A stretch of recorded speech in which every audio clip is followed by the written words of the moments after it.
Welcome to ASPN academy. இது maths video. ஆக்சுவலாக நம்ம சேனலில் ஆல்ரெடி எல்சிஎம் ஹச்சிஎஃப் அப்புறம் சிம்பிளிஃபிகேஷன் இதுக்கு எல்லாத்துக்குமே எல்லா மாடல் சம்ஸும் எதெல்லாம் எக்ஸாம்ஸில் கேட்க பாசிபிள் இருக்கோ அத்தனை மாடலுக்கும் எக்ஸாம்பிள் சம்ஸ் வந்து நாங்கள் கொடுத்துருக்கோம். அதில் இருக்க சம்ஸ் எல்லாம் கவர் பண்ணாலே போதும், அந்த டாபிக் வந்து உங்களுக்கு கம்ப்ளீட்டாக கவர் ஆகிடும். இப்போ நம்ம பார்க்க போகிறது புது டாப்பிக்கு, அதாவது நேர்மாறல், எதிர்மாறல் மற்றும் கலப்பு மாறல். நீங்கள் வந்து சிலபஸில் போய் குரூப் 2, குரூப் 1, குரூப் 4 சிலபஸில் போய் இந்த டாப்பிக்கை தேடினீங்கன்னா இருக்காது. ஏன்னா டைரெக்டாக இந்த டாபிக் வந்து நம்ம சிலபஸில் கிடையாது. ஆனால் இன்டைரக்டாக இந்த டாபிக் கண்டிப்பாக நம்மளுக்கு வரும். நிறைய டாபிக் வந்து இந்த மாதிரி இன்டைரக்டாக கொஷினில் ரீசனிங் அப்படிங்கிற ஒரே வார்த்தையில் இந்த டாபிக் எல்லாமே கவர் ஆயிரும். டைரெக்டாக கொடுத்துருக்க டாபிக் இல்லாமல் ஒரு 7, 8 தான் ஹெட்டிங்கோட கொடுத்துருப்பாங்க. அது இல்லாமல் ஒரு 2, 3 டாபிக் மட்டும் நம்ம எக்ஸ்ட்ராவாக இன்டர்னலாக பார்க்க வேண்டியதாக இருக்கும். அப்படி பார்க்க வேண்டியதில் இந்த நேர்மாறல், எதிர்மாறல் வந்து ரொம்ப முக்கியமான ஒரு டாபிக். ஏன் இதை வந்து முன்னாடியே உங்களுக்கு சொல்கிறேன், மற்ற டாபிக்லாம் எக்ஸ்பிளைன் பண்ணுறதுக்கு முன்னாடி அப்படின்னா, நேர்மாறல், எதிர்மாறலை வச்சே நம்ம நிறைய சம்ஸை வந்து நம்ம வேறு வேறு டாப்பிக்கில் இருக்க சம்ஸை கூட இந்த மெத்தடை யூஸ் பண்ணி சிம்பிளாக வந்து சால்வ் பண்ண ஈஸியாக இருக்கும். இதை நீங்கள் கற்றுக்கிட்டிங்கன்னா போதும். இதை நீங்கள் முடிச்சுட்டு அடுத்த டாபிக் போகும்போது இந்த மெத்தடை அதில் அப்ளை பண்ணுவோம் பார்த்தீங்களா, அப்போ உங்களுக்கு புரியும். அதனால் இந்த இதை நீங்கள் தெரிஞ்சுக்க வேண்டியது ரொம்ப முக்கியம். ரொம்ப ரொம்ப ஈஸியான டாபிக். அப்புறம் ரொம்ப சின்ன டாபிக் தான். நான் வந்து நேர்மாறலுக்கு ஒரு பார்ட், மொத்தமே ஒரு 3 பார்ட்டில் இதை முடிச்சிடணும். நேர்மாறலுக்கு ஒரு வீடியோ, எதிர்மாறலுக்கு ஒன்று, ரெண்டும் சேர்ந்து கலப்பு மாறலுக்கு ஒரு வீடியோ. இந்த 3 வீடியோவில் நம்ம இந்த டாப்பிக்கையே முடிச்சிடலாம். சரியா? இப்போ நம்ம இந்த டாப்பிக்கில் இந்த வீடியோவில் நம்ம என்ன பார்க்க போகிறோம் அப்படின்னா, நேர்மாறல் மட்டும்தான் பார்க்க போகிறோம். நேர்மாறல்னா என்ன, அதுலேருந்து சம்ஸ் எப்படி வரும் அப்படிங்கிறத மட்டும்தான் பார்க்க போகிறோம். பாருங்கள், ஃபஸ்ட்டு நேர்மாறல்னா எப்படி இருக்கும், அதுக்கு சில எக்ஸாம்பிள் கொடுத்துருக்கேன். நேர்மாறல்னா என்ன அப்படின்னா, ஒன்று கூடுனா இன்னொன்றும் கூடும், ஒன்று குறைஞ்சா இன்னொன்றும் குறையும், அதுதான் நேர்மாறல்.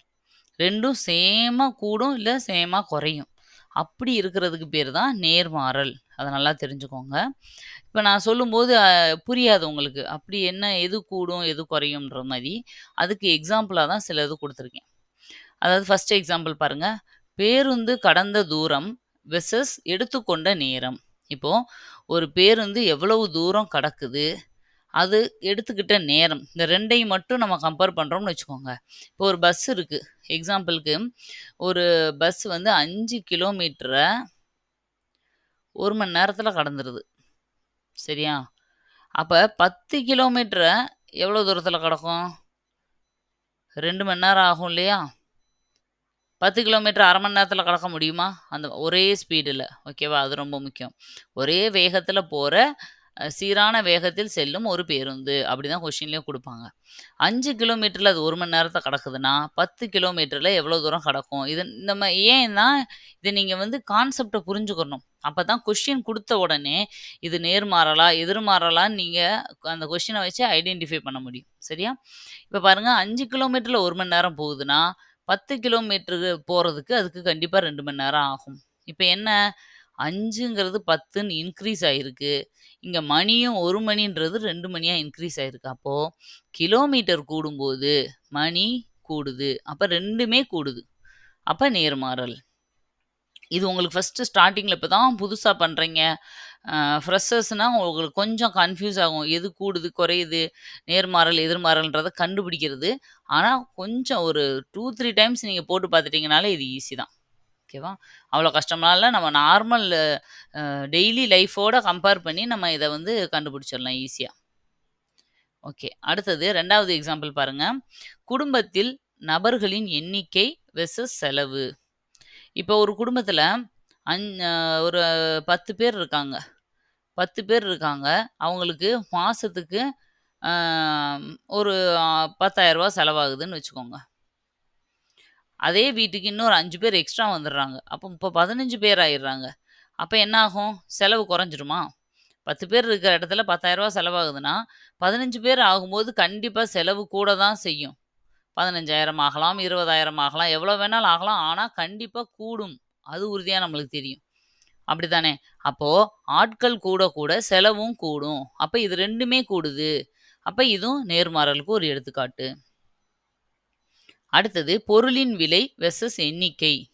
இப்போ 2 பேனா வந்து நானு ரூ. 10க்கு வாங்குறேன். அப்ப 5 பேனா விலை எவ்வளவு இருக்கும்? 2 பேனாவே ரூ. 10ன்னா 5 பேனா விலை அந்த ரூ. 10 விட கூடுதலா தான் இருக்கும். அப்படிதானே? அப்ப 2 பேனா விலை ரூ. 5ன்னா 5 பேனா விலை ஒரு ரூ. 25 வருமா? 5 5 25. அப்ப கூட தான் செய்யுது. அப்போ பொருளோட விலை கூடும்போது, அதோட எண்ணிக்கை கூடும்போது அதோட விலையும் கூடும். இப்ப இதுவும் நேர்மாறலுக்கு ஒரு எடுத்துக்காட்டு. இந்த மாதிரி இப்ப சம்ல குடுத்துருப்பாங்க 2 விஷயத்த கம்பேர் பண்ணி.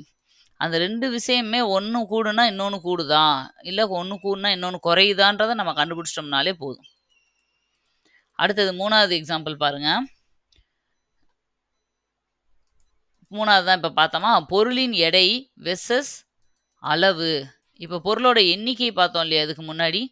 அதே மாதிரி பொருளோட எடை, அளவும் அதே மாதிரி தான் நேர் விகிதத்தில தான் அமையும். 2மேவும் 1க்கு 1 நேர் விகிதத்தில அமையும். அதுக்கு எக்ஸாம்பிள் பார்க்கலாம்.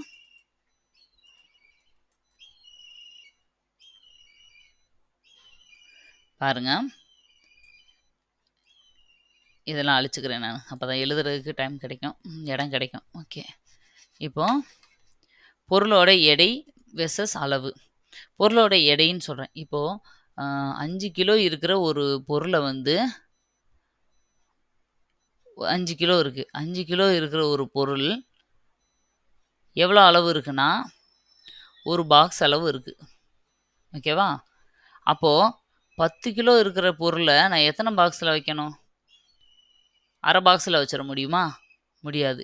கண்டிப்பா அந்த ஒரு பாக்ஸுக்கு மேல எக்ஸ்ட்ரா தான் எனக்கு ஆகும். 2 பாக்ஸ் தேவைப்படும். அப்ப பொருளோட அளவும், எடையும் எடை கூட கூட அளவும் கூடிக்கிட்டே போகும். அளவு கூட கூட எடையும் கூடும். அப்ப இது நேர்மாறலுக்கு ஒரு எடுத்துக்காட்டு. கடைசியா பாருங்க, நபர்களின் எண்ணிக்கை வெர்சஸ் உட்கொள்ளும் உணவு. இப்போ ஒரு விடுதியில இத்தன பேர் இருக்காங்க. புதுசா இவ்வளோ பேர் வந்து ஜாயின் பண்றாங்க. அப்ப அவங்களுக்கு எவ்வளோ உணவு தேவைப்படும்னு கேட்பாங்க. ஒரு மிலிட்ரி கேம்ப்ல இவ்வளோ பேர் இருந்தாங்க. அவங்களுக்கு இவ்வளோ நாள் தான் ஃபுட் இருந்துச்சு. திடீர்னு புதுசா 2 பேர் வந்துட்டாங்க. அந்த மாதிரி நெறைய கொஸ்டின்ஸ் வந்து எக்ஸாம்ல கேட்டிருக்காங்க. அதுவும் அப்படிதான். இப்போ 10 பேருக்கு வந்து 10 பேர் வந்து ஒரு 50 கிலோ ஃபுட்ட சாப்பிடுறாங்கன்னு வச்சுக்கோங்க. ஓகேவா? அப்ப 20 பேர் இருக்காங்க. எண்ணிக்கை கூடும்போது என்ன ஆகும்னா, அவங்க சாப்பிடுற சாப்பாடோட அளவும் கூட தான் செய்யும். இது கூடுச்சுன்னா, இதுவும் கூட தான் செய்யும். அப்ப இதுவும் நேர்மாறலுக்கு ஒரு எடுத்துக்காட்டு. புரியுதா? நேர்மாறல்னா எப்படி கண்டுபிடிக்கணுன்றது உங்களுக்கு ஒரு ஐடியா கிடைக்குதா? நம்ம அத நீங்க அப்ப எல்லாமே இப்படித்தானே இருக்கு. எதிர்மாறல் எப்படி இருக்கும் அப்படின்னு நெனைப்பீங்க. நான் அடுத்த வீடியோல எதிர்மாறல் எக்ஸ்ப்ளைன் பண்ணும்போது உங்களுக்கு புரியும். ஓ! ஆமால்ல இது கூடுனா இது குறையுதுல அப்படின்னு சொல்லி புரியும். நீங்க ஃபர்ஸ்ட்டு இத மட்டும் இன்னைக்கு தெரிஞ்சுக்கோங்க. நேர்மாறல்னா என்ன? 2யும் ஒரே டைம்ல நான் சொன்னேன்னா கன்ஃப்யூஸ் ஆயிருவீங்க. அதுக்காக. இந்த எக்ஸாம்பிள்ஸ் எல்லாமே உங்க நோட்ல எழுதி வச்சுக்கோங்க.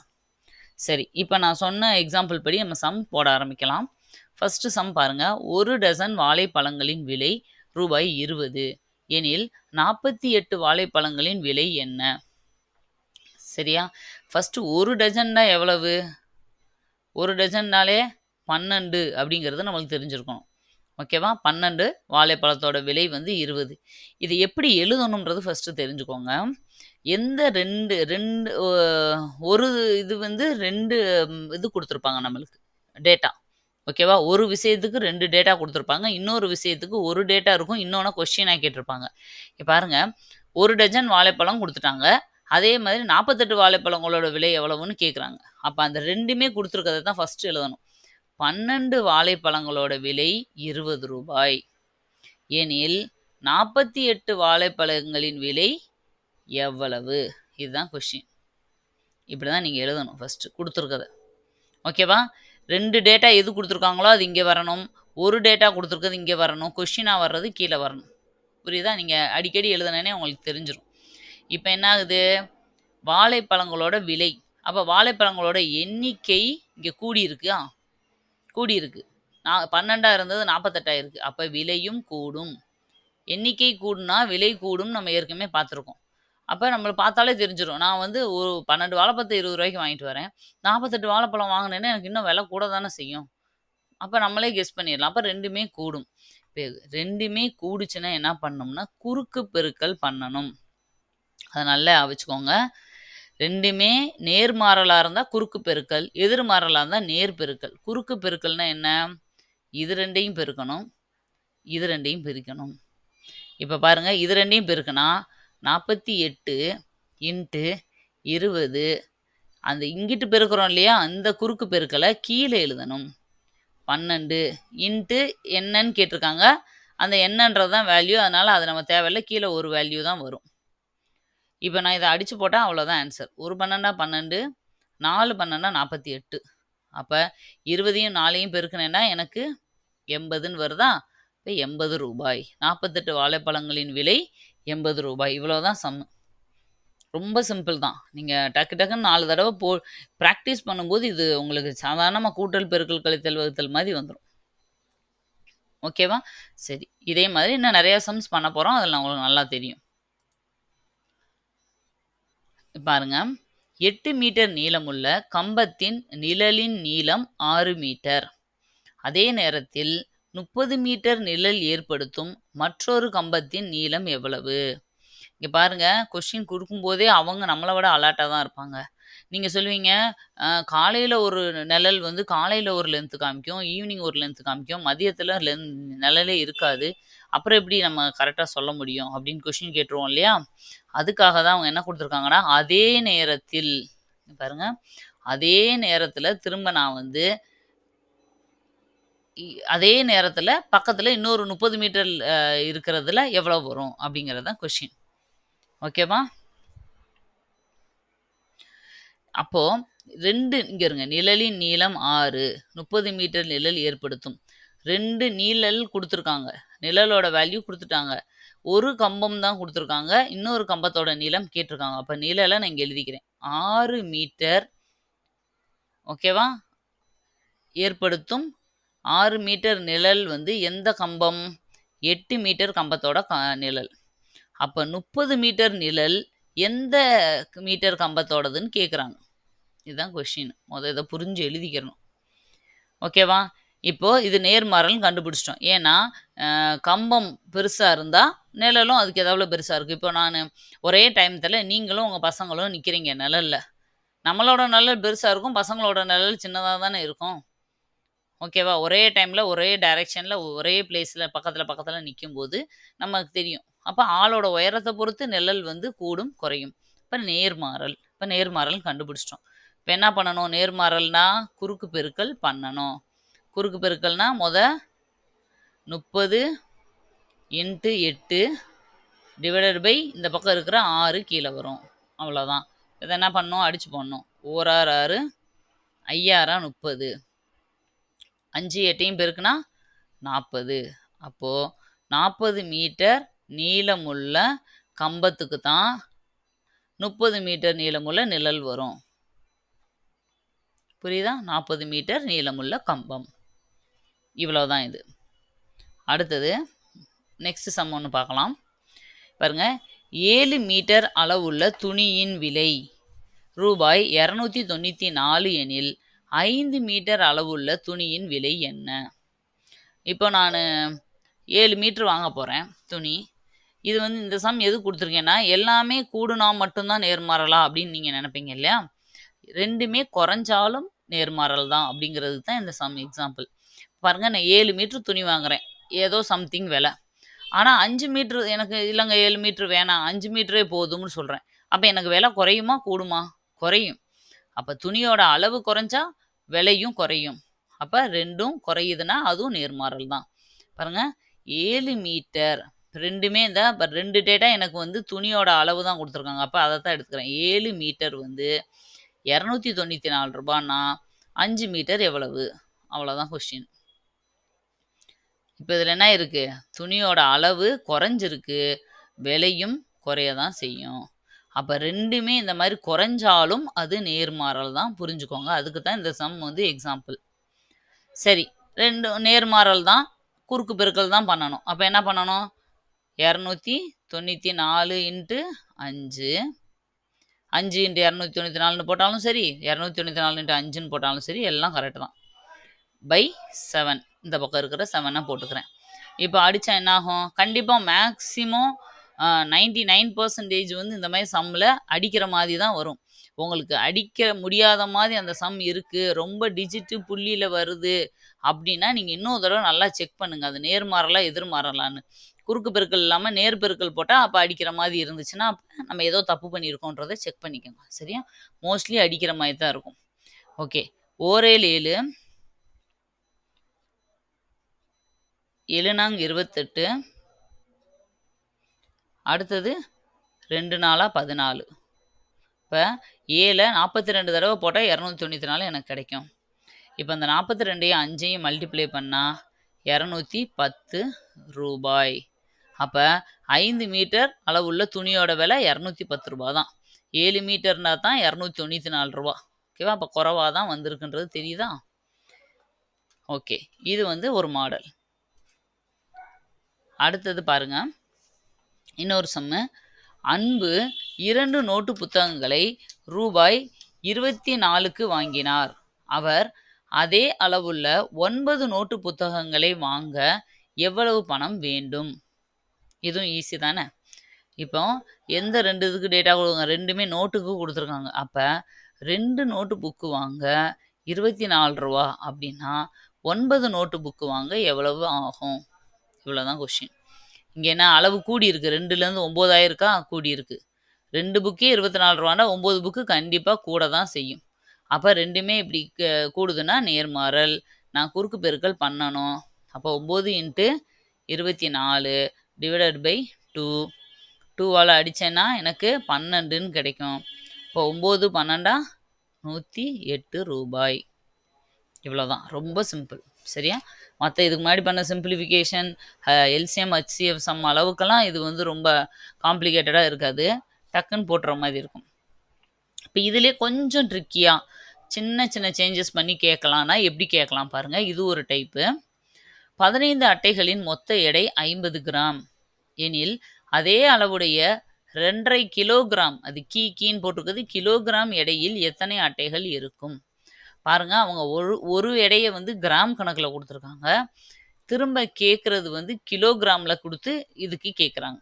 சரியா? அப்போது நான் ஃபஸ்ட்டு இதை வந்து எல்லாத்தையுமே கிராமாக கன்வெர்ட் பண்ணிக்கிறேன். அப்போ தான் எனக்கு ஈஸியாக இருக்கும். இதுதான் வந்து இந்த சம்மில் நீங்கள் வந்து சேஞ்ச் பண்ண வேண்டிய விஷயம். இப்போ 1 கிலோகிராமுக்கு எவ்வளவு கிராம்? 1000 கிராம் நம்மளுக்கு தெரியும். அப்போது 2.5 கிலோவை நான் எப்படி எழுதலாம்? 2.5 கேஜியா 2500 கிராம்னு எழுதிக்கலாமா? ஓகே, அப்போ எனக்கு இப்போ கன்ஃபியூஷன் இல்லை. மேலே 50 கிராம், கீழே 2500 கிராம், எல்லாத்தையும் கிராமுக்கு நான் மாற்றிட்டேன். இப்போ நம்ம டைரெக்டாக எப்பயும் போல் சம் செய்யலாமா? ரெண்டுமே கிராம் கணக்கு நம்மள்கிட்ட இருக்குது. அப்போ 50 கிராம் எடையுள்ள ஒரு எடையில் வந்து 15 அட்டைகள்னா, 50 கிராம் எடையில் 15 அட்டைகளோட எடை 50 கிராம்னா 2500 கிராம் எத்தனை அட்டைகள் வரும்? ஓகேவா? 15 அட்டைகளோட மொத்த எடை வந்து இவ்வளவு. சரியா? இப்போ இது கூடி இருக்கு, அப்போ கண்டிப்பாக எடையும் கூட தான் செய்யும். அப்போ நேர்மாறல். குறுக்கு பெருக்கல் பண்ணணும். என்ன பண்ணோம்? 2500 × 15 டிவைடட் பை அங்கே இருக்கிற 50 கீழே வந்துடும். இப்போ அடித்து போடுங்க. இதையும் நான் அடிச்சிடுறேன். அதே மாதிரி இதை அடித்தா 1 5 3 15ன்னு வச்சுக்கலாமா? இப்போ 250 நான் 3ஆல் பெருக்கினேன்னா எனக்கு 250 × 3 எத்தனை வரும்? 750 அட்டைகள். இதுதான் வந்து ஆன்சர். 2500 கிராம் எடை வந்து மொத்தம் எத்தனை அட்டைகளுக்கு வரும்? 750 அட்டைகளை நான் மொத்தமாக எடை பார்த்தேன்னா எனக்கு 2500 கிராம் கிடைக்கும். இவ்வளோதான் ஆன்சர். இதில் இதே சம் தான், முன்னாடி பண்ண அதே மெத்தட் தான். என்னன்னா இந்த மாதிரி கிராமம் 2 வேறு வேறு இதில் வந்து அளவுகள் கொடுத்துருந்தாங்கன்னா நம்ம ஒரே அளவாக கன்வெர்ட் பண்ணிக்கணும். அதை சொல்கிறதுக்காக தான் இதை கொடுத்துருக்கேன். சரியா? ஒன்று கிலோ கணக்கில் கொடுப்பாங்க, இல்லை இன்னொரு சம் எப்படி கொடுப்பாங்கன்னா மணி டைமை வந்து கன்வெர்ட் பண்ணுற மாதிரி கொடுத்துருப்பாங்க. அதுக்கும் ஒரு சம் பார்த்துடலாம். எக்ஸாம்பிள் பாருங்கள். ஒரு மகிழுந்து 90 கிலோமீட்டர் தூரத்தை கடக்க எடுத்துக்கொள்ளும் நேரம் 2 மணி 30 நிமிடங்கள். அதே மகிழுந்து 210 கிலோமீட்டர் தூரத்தை கடக்க எடுத்துக்கொள்ளும் நேரம் எவ்வளவு? அதாவது இங்க எப்படி குடுத்துருக்காங்கன்னா, கிலோமீட்டர் 2ம் சேம் தான் குடுத்துருக்காங்க. ஓகேவா? இதுவும் கிலோமீட்டர், இதுவும் கிலோமீட்டர் தான். இங்க மணி மட்டும் 2 மணி 30 நிமிடங்கள் அப்படின்னு குடுத்துட்டாங்க. சரியா? அப்ப நான் இத எப்படி எடுத்து எழுத முடியும்? 90 கிலோமீட்டர் இஸ் ஈக்குவல் டூ 2 மணி 30 நிமிடம்னா போட முடியும்? இல்ல. ஒண்ணு ஃபுல்லா நான் மணியா மாத்தணும். இல்ல ஃபுல்லா நிமிடமா மாத்தணும். நான் நிமிடமா மாத்திட்டேன்னா, எனக்கு கொஞ்சம் ஈஸியா இருக்கும். மாத்திட்டு பாருங்க 2 மணி 30 நிமிடம். இத நான் எப்படி மாத்தலாம்? நிமிஷமா மாத்துனேன்னா எவ்வளோ வரும்? 1 மணி நேரத்துக்கு 60 நிமிடம். அப்ப 2 மணி. அப்ப 2 தடவ நான் 60 போட்டுக்கிறேன். அதுக்கப்புறம் பிளஸ் ஒரு 30 நிமிடம் வர இருக்கு. 30. இப்ப இதெல்லாம் கூட்டுனேன்டா 120 பிளஸ் 30 150 நிமிடம். அப்ப 2 1/2 மணி நேரங்கிறது 150 நிமிஷம்னு நான் மொத்தமா நிமிஷமா கன்வெர்ட் பண்ணி வச்சுக்கிட்டேன். இப்ப நான் பண்றது ஈஸி. இப்போ எப்படி போடலாம்? 90 கிலோமீட்டர் தூரத்த 150 நிமிஷத்துல அது கடந்துச்சுன்னா, 210 கிலோமீட்டர் தூரத்த எவ்வளவு நிமிஷத்துல கடக்கும்? இவ்வளோதான். ஓகேவா? இங்க நான் 2 மணி 30 நிமிடம்னு எழுதுறதுக்கு பதிலா 150 நிமிடம் அப்படின்னே மாத்திருக்கேன். இப்போ இது குறுக்கு பெருக்கல். சரியா? குறுக்கு பெருக்கல் பண்ணணும் எப்பயும் போல. பண்ணா 210 இன்டு 150 டிவைடட் பை 90. இப்போ அடிச்சு போட்டா எனக்கு என்ன வரும்? 0க்கு 0க்கு நான் அடிச்சிடுறேன். 9ஆல இத அடிச்சா இது 70ன்னு கிடைக்கும். இங்க 5 வரும். ஓகேவா? இங்க ஒரு 3 வரும். 3 அடிச்சுட்டா திரும்ப இப்படி வரும். ஓகே. இப்போ இத எல்லாத்தையும் நீங்களும் அடிச்சு பாருங்க. அடிச்சு பார்த்தீங்கன்னா, ஆ மொத்தம் நம்மளுக்கு எவ்வளோ கிடைக்கும்னா, 350ன்னு கிடைக்கும் ஆன்சர். 350 நிமிடம். இப்போ ஆன்சர்ல கீழ குடுத்துருக்க ஆப்ஷன்ல உங்களுக்கு 350 நிமிடம் அப்படின்னு ஆன்சர் இருந்துச்சுன்னா, அத அப்படியே போட்டுருங்க. அப்படி இல்ல, மணியில தான் திரும்ப குடுத்துருக்காங்க அப்படின்னா, இத மணிக்கு கன்வெர்ட் பண்ணிக்கங்க. ஒரு நிமிடம் இருக்கத மணிக்கு கன்வெர்ட் பண்ணோம்னா, நம்ம என்ன செய்யணும்? 60ஆல டிவைட் பண்ணணும்.